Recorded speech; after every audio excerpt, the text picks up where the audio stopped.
Hello student, हम लोग class 9 का चैप्टर नंबर 8 चतुर्भुज, जिसको इंग्लिश में क्वाड्रिलेटरल कहते हैं, इसके प्रश्नावली 8.1 को सॉल्व कर रहे हैं। ठीक है, 8.1 प्रश्नावली का क्वेश्चन नंबर 1 है, यदि किसी समांतर चतुर्भुज के विकर्ण बराबर हों तो दर्शाइए कि यह एक आयत है। ठीक है, समांतर चतुर्भुज क्या होता है? जिसके सम्मुख भुजा क्या होते हैं? समांतर होते हैं। ठीक है, हमें क्या दर्शाना है कि समांतर चतुर्भुज से आयत को दर्शाना है। तो सबसे पहले हम एक फिगर बना लेते हैं। देखिए, एक फिगर बना लीजिए, इधर बना लेते हैं साइड में। समांतर चतुर्भुज से क्या दर्शाना है बच्चों? एक आयत। ठीक है, तो समांतर चतुर्भुज की तरह एक फिगर बना लीजिए।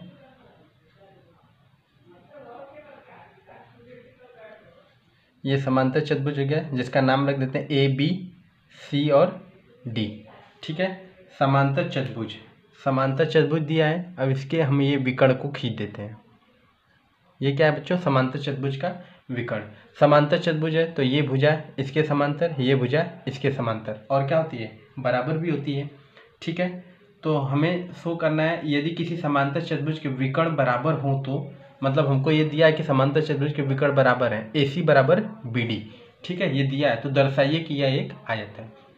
तो सबसे पहला काम हम करते हैं, जो चीज़ हमें ज्ञात होती है उसे लिख लेते हैं। ठीक है, सबसे पहले हम क्या करें? ज्ञात है में लिख लें। ज्ञात है, क्या क्या ज्ञात है बच्चों? ये जो ABCD है ये क्या है? एक समांतर चतुर्भुज है। लिख लीजिए, ABCD एक समांतर, ABCD एक समांतर चतुर्भुज है। ठीक है, ABCD क्या है बच्चों? ABCD एक समांतर चतुर्भुज है। अगर समांतर चतुर्भुज है तो इसके विकर्ण आपस में क्या है? बराबर है। मतलब ये जो विकर्ण AC है वह BD के बराबर है। तो यहाँ लिख सकते हैं आप, AC बराबर है किसके? BD के। ठीक है, ये क्वेश्चन में ज्ञात है। तो हमें सिद्ध क्या करना है? सिद्ध करना है कि ABCD एक आयत है।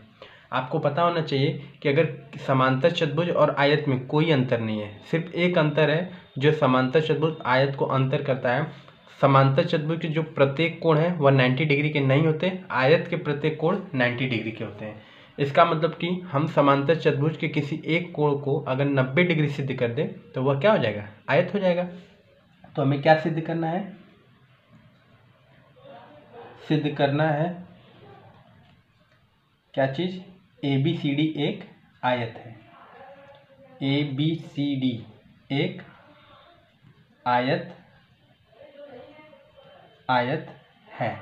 ठीक है, तो देखिए इसमें हम क्या करते हैं, हम किसी दो त्रिभुज को लेके सर्वांगसम सिद्ध करते हैं। ठीक है, दो त्रिभुज को ले लें और उनको क्या करते हैं बच्चों? सर्वांगसम सिद्ध कर दें।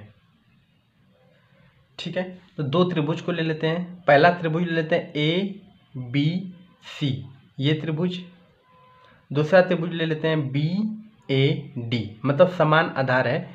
AB पे दोनों त्रिभुज बने। देखिए हम किसको किसको ले रहे हैं, इस टाइप से कुछ है। ठीक है, ये A है, ये B है, ये C है, ये D है। तो हम त्रिभुज एक ले रहे हैं ABC और दूसरा ले रहे हैं बच्चों BAD। तो दो त्रिभुज ले लीजिए। ठीक है, तो हम ले लेते हैं त्रिभुज ABC। ठीक है, त्रिभुज ABC तथा त्रिभुज दूसरा क्या है? BAD में। ठीक है, त्रिभुज ABC और दूसरा त्रिभुज क्या है बच्चों? BAD में। देखिए क्या क्या ज्ञात है। देखिए सबसे पहला चीज कि ABD या BAD की AD भुजा, ठीक है, ये जो AD भुजा है, और ABC की BC भुजा, ये आपस में क्या है बच्चों? बराबर है। क्यों? क्योंकि आपको पता है कि समांतर चतुर्भुज की सम्मुख भुजा आपस में बराबर भी होती हैं। तो जो त्रिभुज लिखा है उसके नीचे की भुजा लिखिएगा। पहले ABC की BC भुजा, BC बराबर है किसके? BAD के AD भुजा के। ठीक है, यह दोनों आपस में क्या है बच्चों? बराबर है। क्या रीजन क्या लिख सकते हैं इसमें? समांतर चतुर्भुज की सम्मुख भुजाएं। समांतर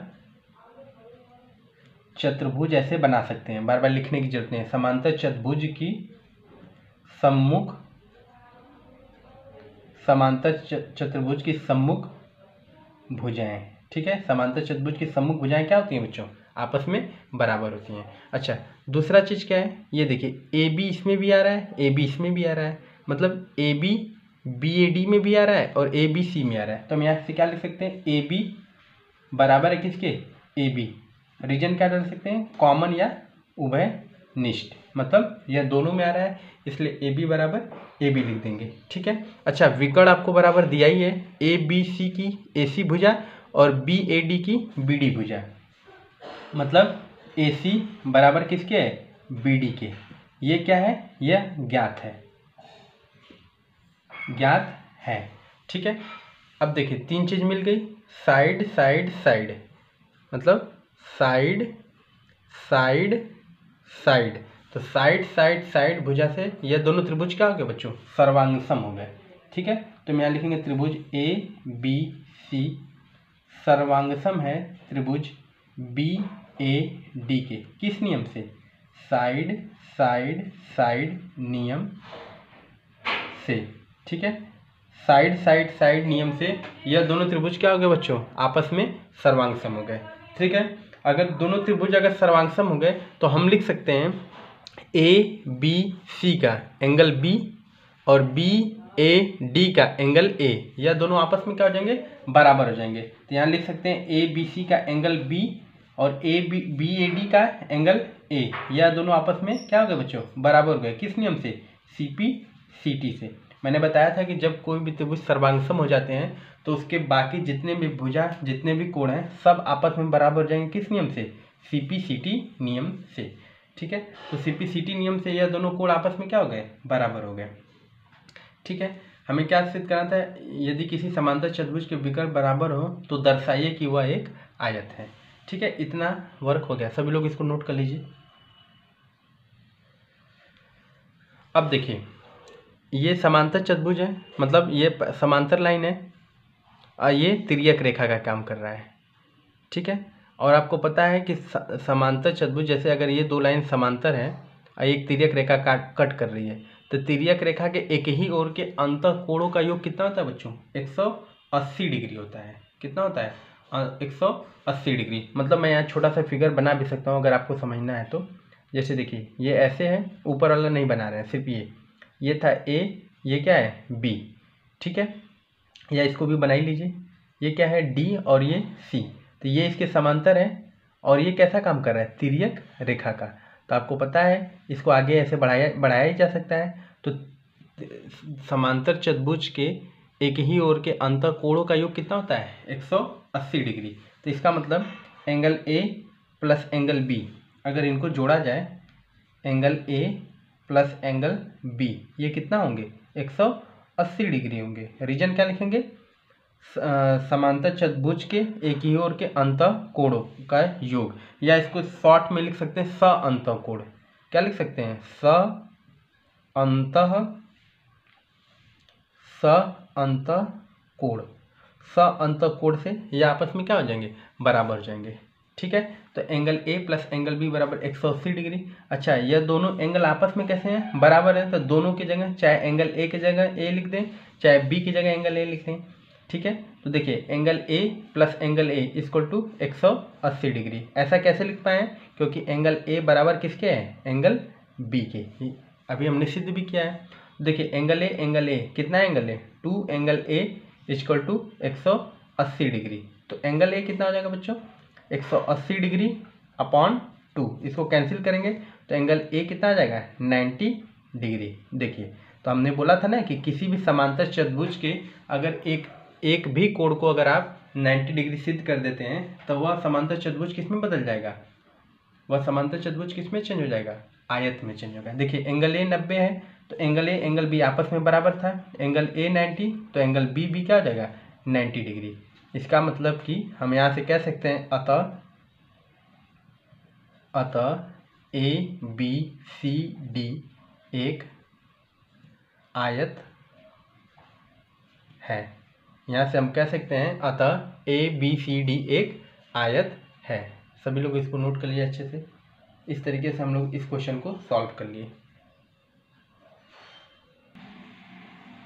क्वेश्चन नंबर 2 क्या है, दर्शाइए कि एक वर्ग के विकर्ण बराबर होते हैं और एक दूसरे को समकोण पर समद्विभाजित करते हैं। ठीक है, ये तो हमें प्रॉपर्टीज पता है कि एक कोई भी वर्ग है वह एक दूसरे को समकोण पे क्या करते हैं, समद्विभाजित करते हैं, और उनके जो विकर्ण होते हैं आपस में बराबर भी होते हैं, और उनके विकर्ण के जो छोटे छोटे भाग होते हैं जैसे OA और OC और OB और OD ये भी आपस में क्या होते हैं, बराबर होते हैं। लेकिन ये चीज़ हमें सिद्ध करना है। ठीक है, तो सबसे पहले हम ज्ञात है लिख लें कि हमें पता क्या क्या है और क्या सिद्ध करना है। ठीक है, तो सबसे पहले हम यहाँ पे लिख लें ज्ञात है। ज्ञात है, क्या ज्ञात है बच्चों, ABCD। अब इसमें ABCD नाम तो दिया नहीं है तो हमने अपने से लेट कर लिया है। आप PQRS कुछ भी मान सकते हैं, कोई दिक्कत नहीं है। तो लिखेंगे हम ABCD एक वर्ग है। ठीक है, ABCD एक वर्ग है। क्या सिद्ध करना है, सिद्ध करना है। ठीक है, पहला पार्ट क्या है, एक वर्ग के विकर्ण बराबर होते हैं, मतलब हमें सिद्ध करना है विकर्ण क्या क्या है, AC बराबर है किसके, BD के। पहला पार्ट तो हमें यही सिद्ध करना है कि इसके विकर्ण आपस में बराबर है, AC बराबर BD। उसके बाद क्या करना है, एक दूसरे को समकोण पर समद्विभाजित करते हैं। इसका मतलब हमें सिद्ध करना है बच्चों OA बराबर OC और OB बराबर OD। दूसरा पार्ट में हमें क्या सिद्ध करना है, OA बराबर OC तथा OB बराबर OD। दूसरा पार्ट तो हमें ये सिद्ध करना है। ठीक है, तीसरा पॉइंट क्या है कि समकोण पर समद्विभाजित करते हैं। इसका मतलब हमें इनमें से कोई एक एंगल को 90 सिद्ध करना होगा। जैसे मान लीजिए इसको हम एंगल 1 मान लें, इसको एंगल 2 मान लें, ये एंगल 3 है और ये एंगल क्या है, 4 है। ठीक है, तो हम किसी भी एक एंगल को मान लीजिए एंगल AOB बराबर कितना हमको सिद्ध करना है, 90 डिग्री, समकोण पे समद्विभाजित करना है। ये 3 पार्ट हमें इस क्वेश्चन में प्रूव करना है। ठीक है, तो देखिए तीनों पार्ट प्रूव करने के लिए सबसे पहले हमें क्या करना पड़ेगा, सर्वांगसम का नियम तो लगाना ही है। तो सबसे पहले हम त्रिभुज को लेंगे कि कौन सी त्रिभुज लेंगे जिसमें AC और BD विकर्ण आ रहे हैं। तो देखिए AC विकर्ण इस त्रिभुज में आ रहे हैं और BD विकर्ण इस त्रिभुज में आ रहे हैं। तो हम यही दो त्रिभुज ले लेते हैं, ABC, और दूसरा त्रिभुज क्या ले ले रहे हैं, BAD। ठीक है, यही दो त्रिभुज ले ले रहे हैं। सबसे पहला काम क्या कर रहे हैं, वह दो त्रिभुज ले रहे हैं जिसमें यह दोनों विकर्ण आ रहे हैं। ठीक है, तो कौन कौन से त्रिभुज हैं बच्चों, पहले हम ले लेते हैं फर्स्ट पार्ट के लिए त्रिभुज ABC तथा त्रिभुज BAD में। ठीक है, सबसे पहला काम क्या कर रहे हैं, ABC ये त्रिभुज ले रहे हैं और दूसरा BAD ये त्रिभुज ले रहे हैं। ठीक है, अब इसमें क्या क्या गिवन है हम देख ले रहे हैं। देखिए ABC की BC भुजा और BAD की AD भुजा, यह आपस में क्या है बच्चों, बराबर है। मतलब BC बराबर है किसके, AD के। रीजन में क्या लिखेंगे, वर्ग की सम्मुख भुजा क्या है, या वर्ग की भुजा लिख सकते हैं। सम्मुख क्या, वर्ग की तो सारी भुजाएं बराबर होती हैं, तो लिखेंगे वर्ग की भुजा। क्या लिखेंगे बच्चों, वर्ग की भुजा, BC बराबर AD। एक चीज मिल गया। ठीक है, अब दूसरा पॉइंट क्या खोजा जाए, देखिए AB इसमें भी आ रहा है और AB इसमें भी आ रहा है, मतलब ABC में भी AB आ रहा है, BAD में भी AB आ रहा है। तो हम यहाँ से क्या लिख सकते हैं बच्चों, AB बराबर BA। AB बराबर BA बराबर ही होता है क्योंकि इसे क्रम विनिमय नियम से AB लिखें चाहे BA लिखें एक ही बात है, ये दोनों आपस में बराबर हैं। रीजन में क्या लिखेंगे, कॉमन लिखें या फिर उभयनिष्ठ लिखें। ठीक है, उसके बाद ये हमको क्या दिया हुआ है, वर्ग दिया हुआ है। तो वर्ग दिया हुआ है, इसका मतलब कि ABC ये भी 90 है और ये भी 90 है, सारे 90 हैं क्योंकि वर्ग हैं। वर्ग में प्रत्येक कोण कितने अंश के होते हैं, 90 डिग्री के। तो इसका मतलब ABC का कोण B बराबर है किसके, BAD के कोण A के, यह बराबर है। ठीक है, क्यों, दोनों 90। रीजन क्या है, क्योंकि यह वर्ग है। ठीक है, इसलिए यह 90 है। तो ये दोनों कोण आपस में बराबर हुए। तो कौन सा नियम, देखिए दो साइड और एक एंगल मिल गया, तो कौन सा नियम लग गया, side angle side. Side angle side से यह दोनों त्रिभुज क्या हो गए बच्चों, सर्वांग सम हो गए। ठीक है, तो हम यहाँ पर नोट कर लेते हैं, साइड एंगल साइड नियम से यह दोनों त्रिभुज क्या हो गए, सर्वांग सम हो गए। लिखेंगे त्रिभुज ए बी सी सर्वांग सम है त्रिभुज बी ए डी के। रीजन क्या लिखेंगे, साइड एंगल साइड नियम, साइड एंगल साइड नियम से, साइड एंगल साइड नियम से यह दोनों त्रिभुज क्या हो गए बच्चों, सर्वांग सम हो गए। तो अब हम लिख सकते हैं कि जब दोनों त्रिभुज सर्वांग सम हो गए तो उनके जितने भी भुजा हैं सब आपस में बराबर हैं। तो ए बी सी की AC भुजा और बी ए डी की BD भुजा, ये दोनों आपस में क्या हो गए, बराबर हो गए। किस नियम से, CP CT से। देखिए फर्स्ट पार्ट प्रूफ हो गया, फर्स्ट पार्ट क्या हो गया बच्चों, प्रूफ हो गया एकदम आसानी से। हम यहाँ लिख दिए कि AC बराबर BD, किस नियम से लिखे हैं, CP CT से। सभी लोग इसको नोट कर लीजिए। अब देखिए ठीक है, अब हम सेकेंड पार्ट में क्या प्रूफ करना है, OA बराबर OC OB बराबर OD। तो ये क्या दिख रहा है, OA OC OB और OD। तो हम इन दोनों त्रिभुज को अगर सर्वांगसम सिद्ध कर देते हैं तो उससे हम CP CT नियम से ये भी लिख देंगे कि OA बराबर OC OB बराबर OD। तो हम इन दोनों त्रिभुज को ले लेते हैं, त्रिभुज AOB तथा त्रिभुज DOC में। ठीक है, त्रिभुज AOB तथा त्रिभुज DOC में। ठीक है, अब ये दोनों छोटे त्रिभुज को आप लेके क्या सिद्ध कर दीजिए, सर्वांगसम सिद्ध कर दीजिए। तो इसको सर्वांगसम सिद्ध करना कोई दिक्कत नहीं है, आसानी है। कैसे सिद्ध करेंगे, देखिए जो जो चीज़ कॉमन है उसको लिख लीजिए। ठीक है, AOB और DOC दोनों त्रिभुज ले लिए हम लोग। अब देखिए ये क्या है बच्चों, वर्ग है। ठीक है, अब AB बराबर है DC के, तो AB समांतर भी है DC के, क्योंकि मैंने बताया है कि जो भुजा बराबर होती है वह क्या होती है, समांतर भी होती है। अब देखिए मतलब A ये B ये C ये D। ठीक है, ये वर्ग की भुजा है, आपस में बराबर है तो समांतर भी है। और ये AC कैसा काम कर रहा है, तिर्यक रेखा का। तो इसका मतलब यह कोण इसके बराबर, यह कोण इसके बराबर। किस नियम से, अंत एकांत कोण से। ठीक है, तब यहाँ लिख देते हैं कि AB समांतर है CD के, AB समांतर CD तथा AC एक तिर्यक रेखा है, तिर्यक रेखा है। ठीक है, AC क्या है बच्चों, तिर्यक रेखा है। तो आपको पता है कि AOB इस त्रिभुज में ये जो एंगल है इसके बराबर और AOB में ये एंगल इसके बराबर। तो हम इसका क्या नाम लिख सकते हैं, अगर यहाँ O है तो लिखेंगे OAB।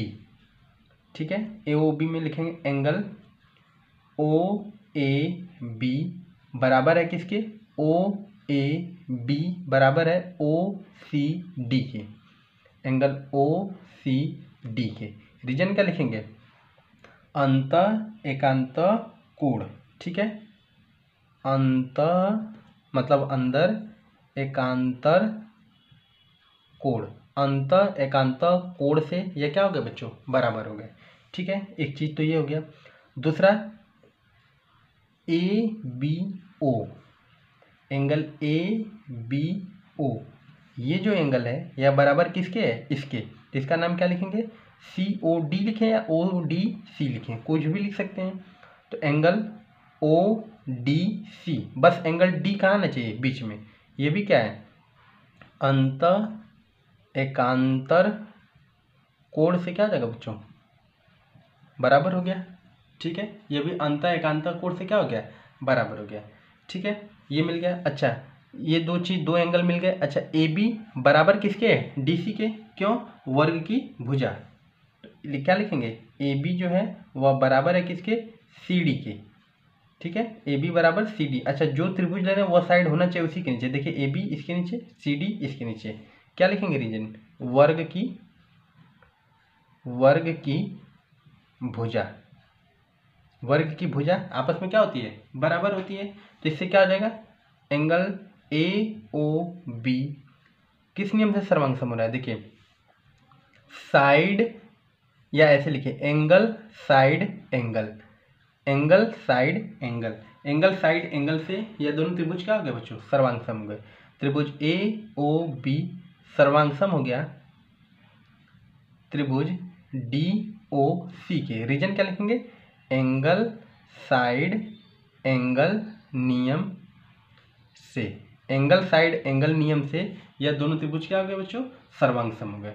अच्छा, जब ये दोनों त्रिभुज सर्वांगसम हो गए तो इसी की भुजा तो ए सी है, ए ओ बी की भुजा क्या है, ए ओ है और ओ सी, तो हम क्या लिख सकते हैं, ओ ए बराबर है किसके, ओ सी के, तथा ओ बी बराबर किसके है, ओ डी के। ये कैसे दोनों बराबर हैं, दोनों किस नियम से बराबर, सी पी सी टी से, सी पी सी टी नियम से यह दोनों क्या हो गए बच्चों, बराबर हो गए। ठीक है, इस तरीके से हम लोगों ने सेकेंड पार्ट भी प्रूव कर लिया, एकदम आसानी से हम लोगों ने सेकेंड पार्ट को भी क्या कर लिया बच्चों, प्रूव कर लिया। सभी लोग इसको नोट कर लीजिए, सेकेंड पार्ट को हम लोगों ने एकदम अच्छे से प्रूव कर लिया। सब लोग नोट कर लिए, उसके बाद हम लोग थर्ड पार्ट को देखते हैं।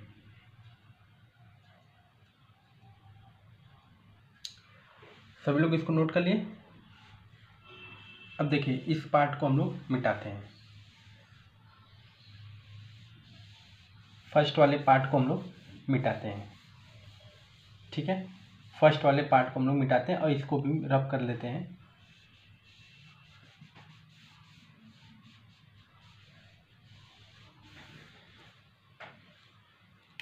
बस हम लोग यहाँ पे थर्ड वाला पार्ट लिख लेते हैं। थर्ड वाला पार्ट क्या प्रूव करना है, किसी एक एंगल को 90 मतलब क्या सिद्ध करना था, एंगल ए ओ बी को हमको क्या सिद्ध करना है, 90 डिग्री, किसी भी एक एंगल को 90 डिग्री सिद्ध करना है। ठीक है, तो देखिए फिर से हम दो त्रिभुज लेंगे। अब देखिए इसको 90 सिद्ध करना है तो हम ये इस पास वाले दोनों त्रिभुज को ले लेते हैं, इसको और इसको। तो इसका नाम लिख लेते हैं एंगल ए ओ या त्रिभुज ए ओ बी। थर्ड पार्ट के लिए हम लोग लेते हैं त्रिभुज ए ओ बी तथा त्रिभुज ए ओ डी में, ए ओ डी में। ठीक है, त्रिभुज ए ओ बी तथा त्रिभुज ए ओ डी में।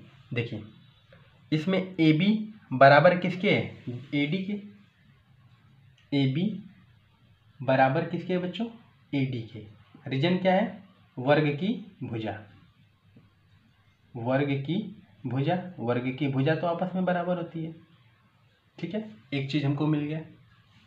दूसरा क्या है बच्चों, देखिए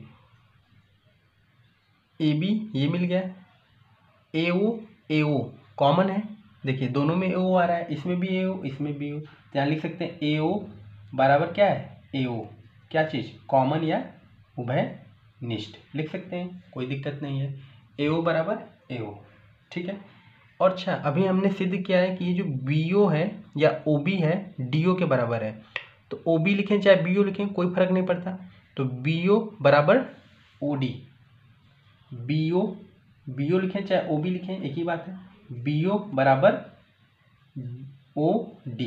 देखिए बी ओ या ओ बी इसमें आ रहा है और ओ डी इसमें भी आ रहा है, तो बी ओ बराबर डी ओ।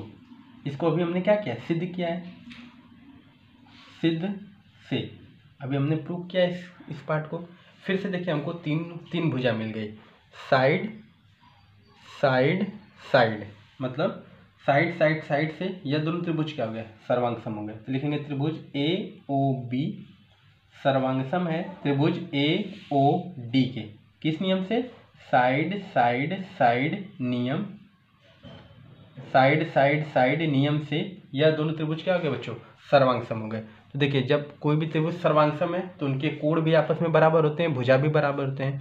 तो ए ओ बी का ये जो कोण है और ए ओ डी का ये जो कोण है, यह दोनों आपस में क्या हो गए, बराबर हो गए। तो इसका हमने नाम लिखा था 1 और 2, तो हम क्या लिख सकते हैं, ए ओ बी का नाम क्या है 2, एंगल 2 बराबर किसके है, एंगल 1 के, क्योंकि हम लोगों ने नाम लिखा था किस नियम से बराबर होगा, ये सी पी सी टी से, सी पी सी टी नियम से एंगल 2 एंगल 1 के क्या हो जाएगा, बराबर हो जाएगा।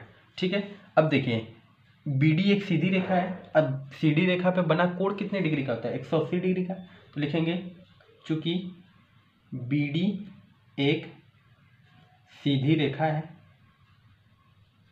सीधी रेखा है, BD एक सीधी रेखा है, ठीक है। सीधी रेखा पे बना कोण 180 डिग्री का। यहाँ से लिखें angle 1 plus angle 2 equal to 180 degree. Reason क्या लिखेंगे? रैखिक युग्म, रैखिक युग्म, रैखिक युग्म से ये क्या हो जाएगा 180 डिग्री का। अच्छा, एंगल 1 और एंगल 2 ये आपस में बराबर है, यहाँ लिख सकते हैं एंगल 1 को एंगल 1 रख दें, 2 को भी क्या लिख दें angle 1 equal to 180 degree. Reason क्या लिखेंगे? एंगल 1 बराबर है एंगल 2 के। चूंकि देखिए 2 angle 1 equal to 180 degree, 2 angle 1 किसके बराबर हो गया? 180 डिग्री के। तो यहाँ से हम अगर एंगल 1 लिखें तो ये क्या आ जाएगा 180 बटे के 2, ठीक है। क्या आ जाएगा बच्चों? 180 बटे के 2। अब यहाँ पे लास्ट लाइन को हम लोग इसमें कर लेते हैं यहाँ पे।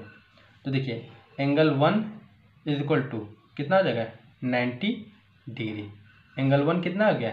90 डिग्री हो गया। अच्छा, एंगल 1 एंगल 2 किसके बराबर था? CPCT से हमने बराबर किया था, एंगल 1 बराबर है एंगल 2 के। तो एंगल 1 90 है, तो एंगल 2 भी कितना हो जाएगा 90 डिग्री। देखिए तो हमने एंगल 2 को भी 90 सिद्ध कर दिया। तो एंगल 1 90 तो एंगल 2 90, तो बाकी सारे भी एंगल क्या हो जाएंगे 90 डिग्री के हो जाएंगे। इस तरीके से हम लोगों ने इस क्वेश्चन को सिद्ध कर दिया कि एक वर्ग के जो विकर्ण हैं वो बराबर भी होते हैं और एक दूसरे को क्या करते हैं बच्चों? समकोण पे सम द्विभाजित करते हैं। तो हम इस लाइन को यहाँ पे चाहे तो लिख सकते हैं, यहाँ पे क्या कर सकते हैं? लिख सकते हैं।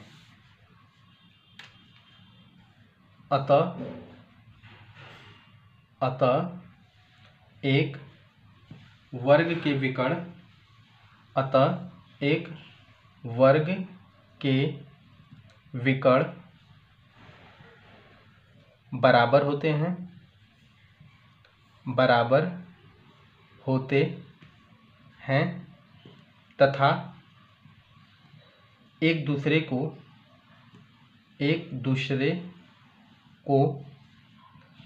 समकोण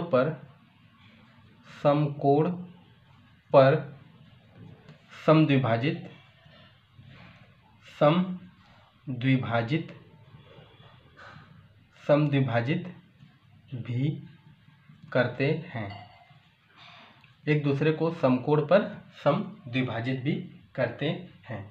इस तरीके से हम लोगों ने क्वेश्चन नंबर प्रश्नावली 8.1 के क्वेश्चन नंबर 1 और क्वेश्चन नंबर 2 को सॉल्व कर लिया है, ठीक है। अब नेक्स्ट वीडियो में हम लोग क्वेश्चन नंबर 3 से सॉल्व करेंगे। तब तक आप सभी लोग इसको अच्छे से नोट कर लीजिए। Thank you so much.